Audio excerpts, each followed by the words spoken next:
Usually people tell patients when they come, so we have to focus on prevention first. Yes. Right now for anything that could develop in certain amount of time.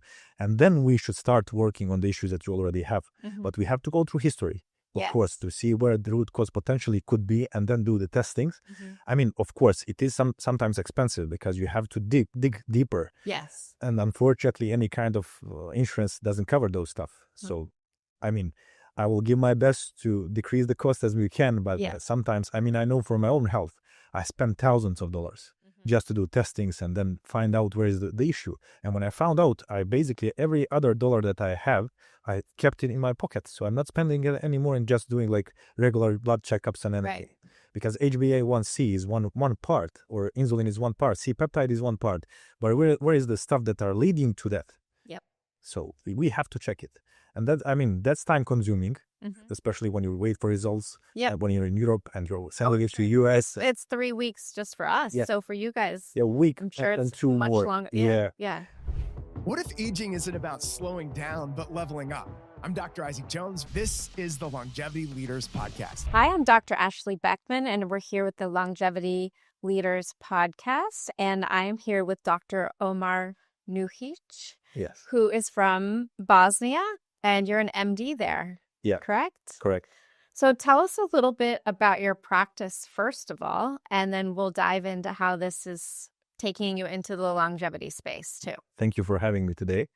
So yeah, I'm MD from Bosnia, and we have a brick and mortar in Bosnia, and we are doing virtual practice as well.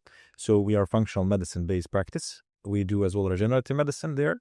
So we are focusing on metabolic health or type 2 diabetes specifically, then as well insulin resistance is in that condition, and PCOS, so polycystic ovarian syndrome. So these are primary diseases or diagnoses, I can say, with whom we are working with. And I mean, we had really good results with people that are having type 2 diabetes specifically. They even, I mean, many of them get rid of drugs totally, or at least they reduced using of drugs. But I mean, the thing for regarding functional medicine is it's really amazing because you're going to the root cause of the disease. Yes. So what have you been seeing as some of the main root causes in your clinic? Yeah, it was really interesting regarding type 2 diabetes. I mean, that was a few years ago, 4 or 5 approximately. So when I had first patient with type 2 diabetes on functional medicine based practice, we did DNA testing, epigenetics, and I've seen that they don't have any kind of mutation on FTO gene or PPARG2 genes or TCF7L2. So those are basically genes for type 2 diabetes or for fat, basically developing obesity.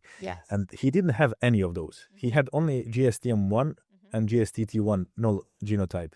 So he had deletion of these genes. And that was really interesting because that's when I saw that diabetes type 2 doesn't have almost any kind of connection with genetics.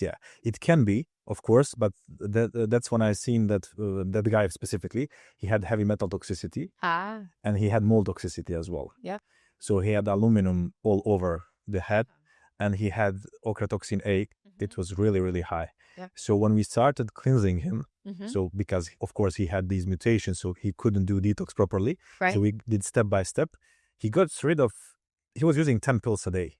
Oh, wow. So different ones. He had hypertension, gout. So he had fatty liver, diabetes type 2, depression, hemochromatosis. Oh, wow. So he was like all over the place. Really, really big mess. And after 3 months, he stopped using everything. Wow. These labs were perfect. I was like, okay, how fast he got results. I mean, that was really fascinating. He did even a testimonial for us a few months ago. That was 3 years ago when we did all of the program and everything. So I was fascinated really how he responded. I mean, that's the thing where you can see that people change their lives and family, of course. Because right now his wife or significant other doesn't have to worry. Will he have crashing of sugar or too much high sugar? I mean, that was really eye-opening moment. So he was open to changing his lifestyle. He did everything. I mean, he was an entrepreneur, so he couldn't do stuff without his wife, of course. He was working like 18 hours a day, so sleeping these 6. And his wife basically was on meeting with him, consultations. So they decided she will cook because she was housewife.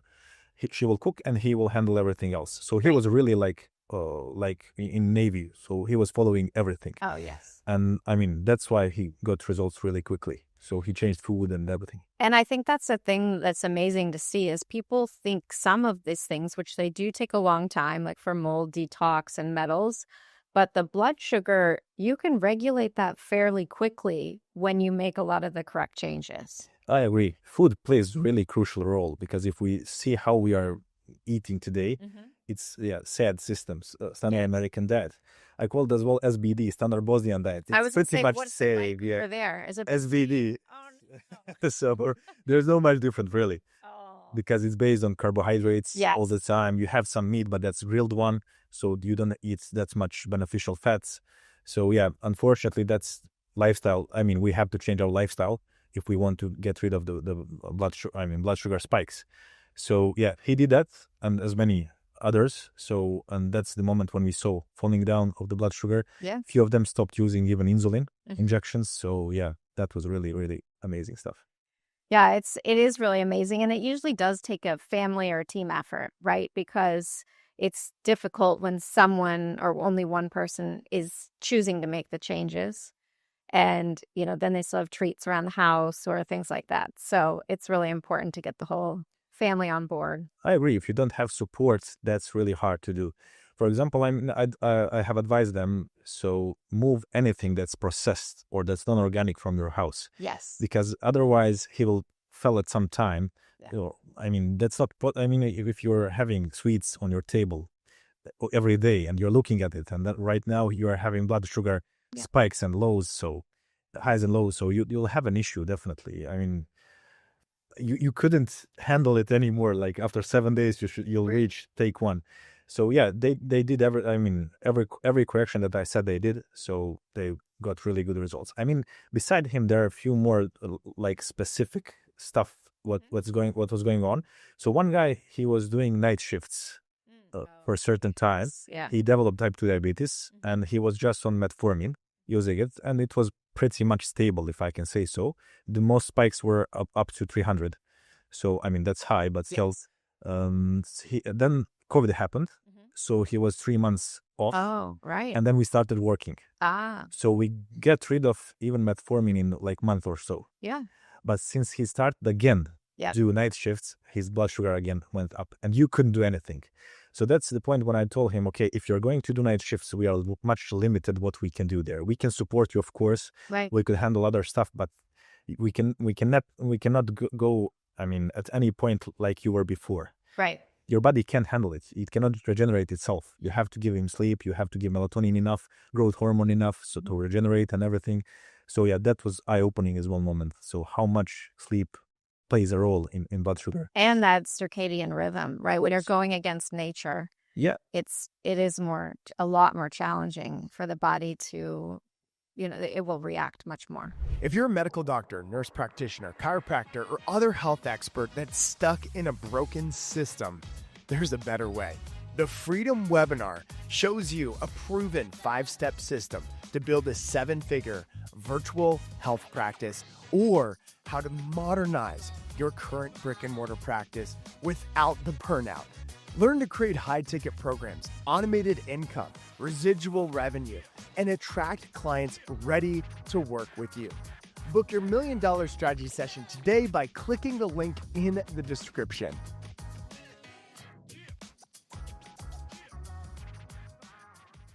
I agree, because longevity concept, usually we are going, of course, all the time to research new stuff. We are going to introduce it, but we have to focus on basics. Yes. If you don't have enough sleep, there is no supplement that will help you with that. No. If you're not eating correctly, there is no supplement that will change those stuff. So we have to get to the root stuff. Yes. And then change and add supplements and all of these other techniques. So then you're able to do the like urine mycotoxin testing, to use Vibrant? Or we use, basically, there is DNA Life or Nordic Labs. That's how they are calling them. Basically, they are distributors from US labs here. Yeah. So in Bosnia, specifically, I mean, we use mycotox profile from their Mosaic Diagnostics. So from them, we use that. We use heavy metal from doctor's data. And all this, we do provocative testing a lot. We do GI 360 from doctor's data as well. DNA testing from Nordic. They have their own DNA testings. So yeah, those are the four main ones. They're as well testing for toxins like glyphosate and all of those stuff. So we do that as well. Neurotransmitters we do from Dr. Zeta as well. So Vibrant is not that much present in Europe, unfortunately, but they are really amazing lab. So I would wish to have them here. I mean, in Bosnia, but in USA, I'm doing all over Rupa Health. So because you could easily manage the stuff. Yes. So then are you seeing a lot of glyphosate that's high? Almost in every patient that I see. So and really, really high. So that's not like small value. They're really high because they're all of the food. When patients usually come, they are already in high inflammatory state. So even though they are using some of them are using or trying to use organic food, but that's contamination from years ago. Oh, so yes, for you sure. have to cleanse those stuff. Yep. And you're seeing a lot of metals as well? Yeah. So we did one research. I'm planning to publish it on our clients or patients specifically. So it was shown like 84% had aluminum really high of the patients.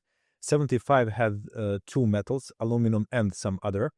And 65, they have three metals. When we do provocative tests, of course. Lead was really present as well. High values. Uranium. Yes. Really high. And mercury from time to time, depending on amalgam fillings and if they eat fish or not. Usually. Yeah. So mycotoxins, that was really one of the eye-opening moments. So 91.8% of patients had at least one mycotoxin present. Yep. And around 87, I think, percent had two. So that was really, really.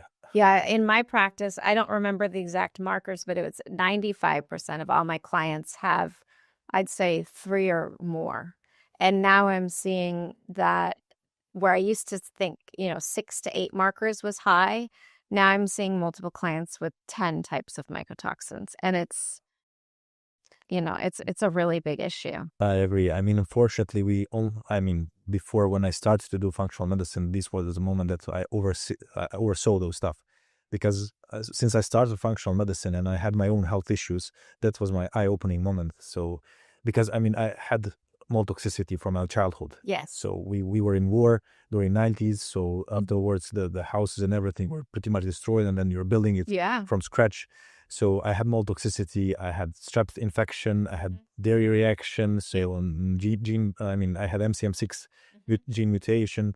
So we had that, there were like chaos in my body. So that was what led me to functional medicine generally. And then I had insulin resistance as well. So that was my eye-opening moment for opening doors for metabolic health signature program that we are doing right now. How did you get into want to be an MD? Before you got to functional medicine? That's a really good question.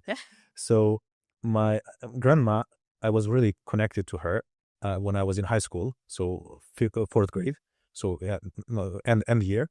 So she was really sick. She got colorectal carcinoma. So it was already metastasized, and they did operation surgery. Basically, they removed some stuff, but she was like in half comatose state, and physicians were really bad acting to her in Bosnia specifically. So that was my moment when I decided, okay, I will go into medicine just to not be like that.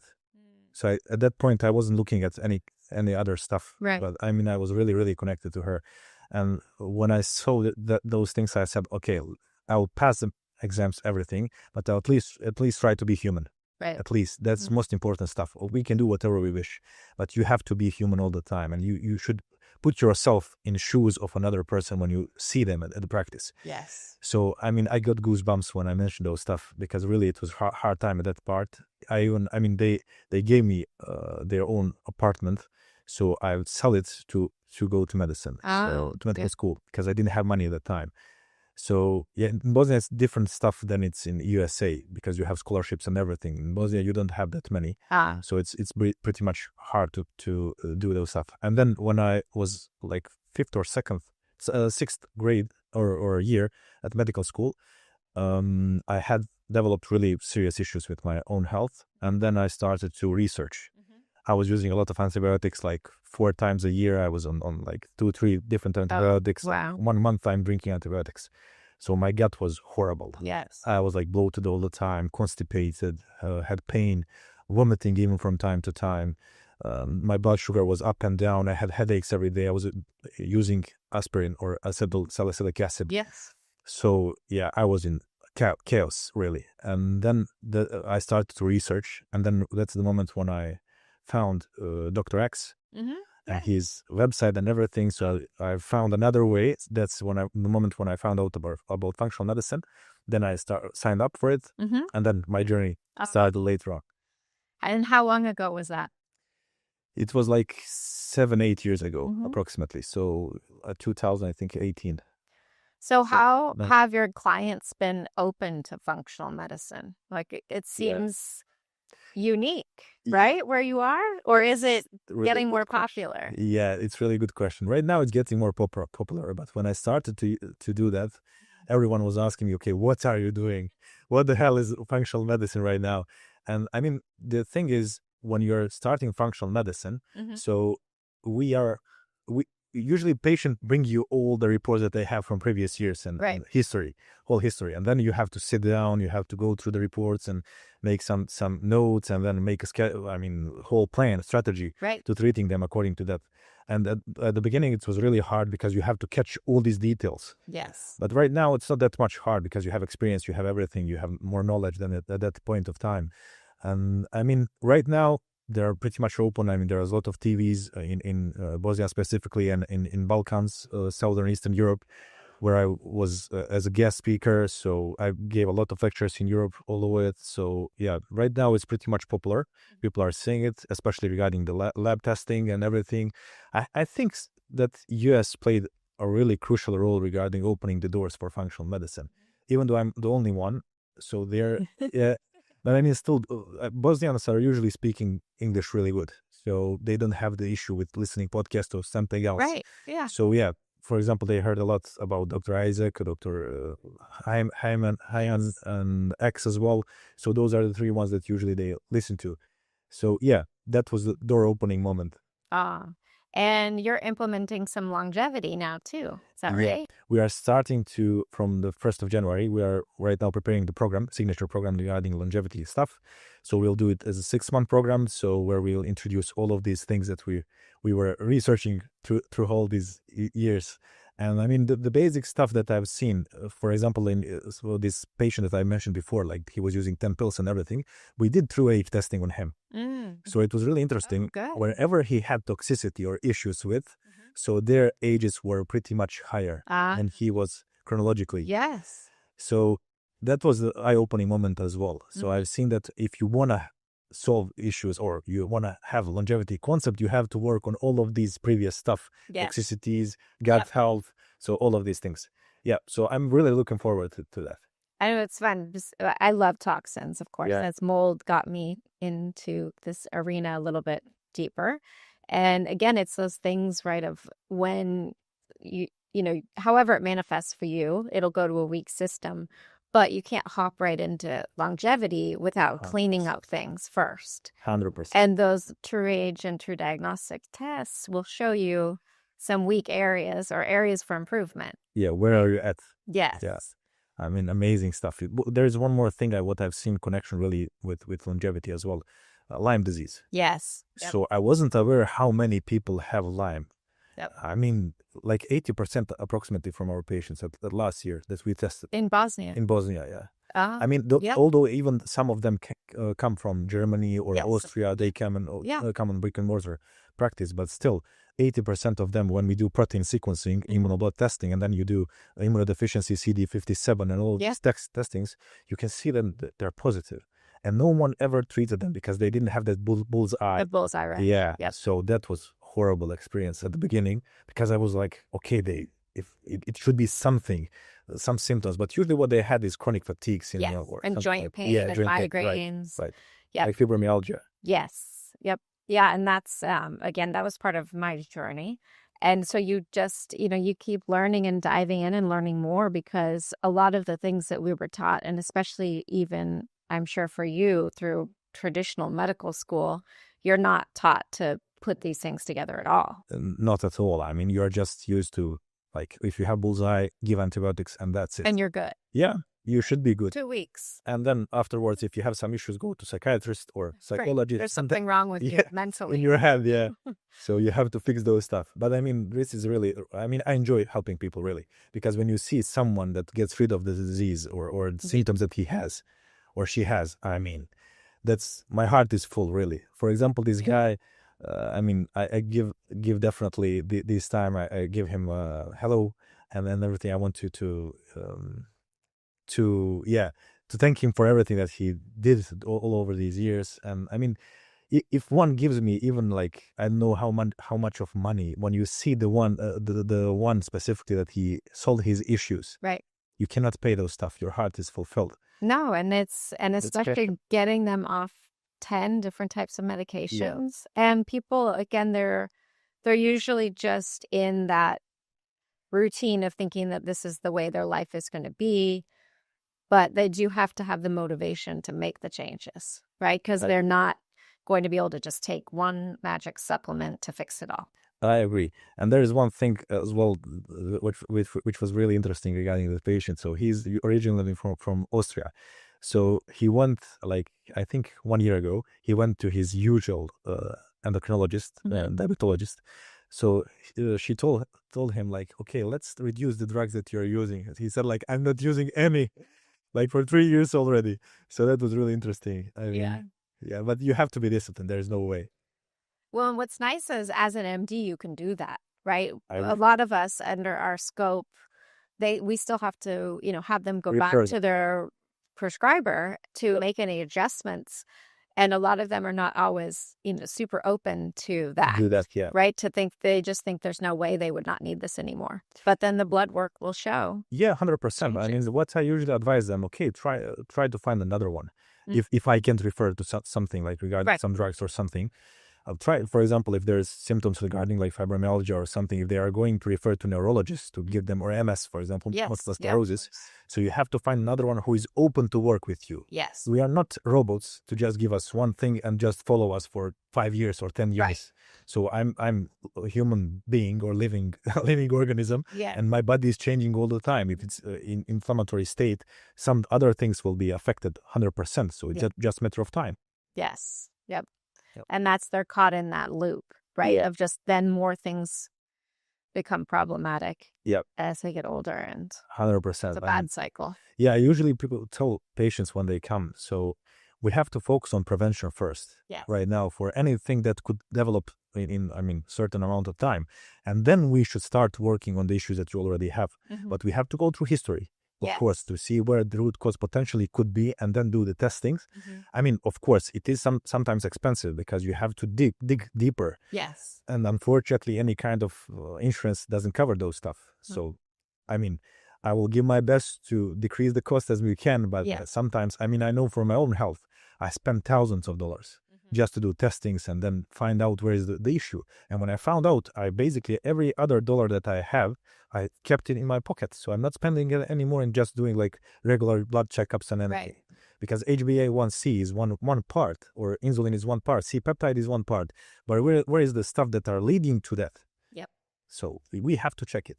And that, I mean, that's time consuming, especially when you wait for results. When you're in Europe and you're sending it to the US. It's 3 weeks just for us. So for you guys, a week, I'm sure it's 2 much more. longer. Yeah. So, but I mean, still, I tell them, okay, let's do the basics during this 1 month period that we are waiting for. Let's fix the food. Let's take some supplements that are being anti-inflammatory. Let's try to do some sort of activity like walking or something if you can. Let's fix the sleep routine, or to set up circadian rhythm, to fix the timing when you eat food as well. So those are the basics. And then when we get results, okay, we can go deeper in everything. So I can set up the therapy, I can follow you up even more and everything. And that's when we do that, we have results 100%. So there is, I mean, this was really interesting. Whenever we follow up patient totally, we got rid of the drugs. Whenever there was like just, okay, I'll do it on my own and do that stuff, you don't have too much results because there are too many questions outside. For example, if we are talking here, okay, I don't know what's happening outside. Someone can tell me, but probably that will not be correct information as a whole. So yeah, I mean, if we are going to do some stuff, let's do it from scratch, and let's fix everything that we can. Yes. Let's work together, basically. Yes. Yeah. The foundations are always first, and then it's our job to dig and keep finding really the roots and really get to the more prevalent and problematic symptoms that they're dealing with. Yeah, 100%. I mean, what else I've seen in practice is sauna. So when we use, for example, infrared one, so when patients use like 5 times a week, like 30 plus minutes, usually their blood sugar just started to decrease. Yeah. Just with that. That's amazing. Yeah, that was really, really good. At the beginning, it was started to go up after the sauna, but like after a few weeks, 2-3 weeks, that it started to slightly decrease. That was basically a period when we were waiting for the results. Right. So, I mean, afterwards, you have different influences regarding supplements, therapies, food, and everything. So yeah, that was really as well eye-opening moment. And I mean, of course, you should discuss those stuff with your MD or people that are following you and treating you. So yeah, this is really good advice to implement. Well, it's been amazing to have you on. Where can everybody find you? Yeah, so you can find me on webpage. It's drnuhic method.com. So this is our webpage. So as well, we have Instagram and Facebook social medias. So on Instagram, it's Omar Nuhic or Nuhić. So OMRAR. So NUHIC. So this is our Instagram and Facebook page. Well, it was such a pleasure to have you on. I'm glad you're spreading this throughout Europe and in Bosnia. Yeah, thank you very much for having me. And it was really nice to talk to you. Yes. Thanks for listening to the Longevity Leaders Podcast. Our Longevity Leaders community is on mission to transform 100 million lives by 2040. If you enjoyed this show, please share this with somebody that you know, especially another doctor or physician, but also click that follow button. Until next time, stay strong and live long.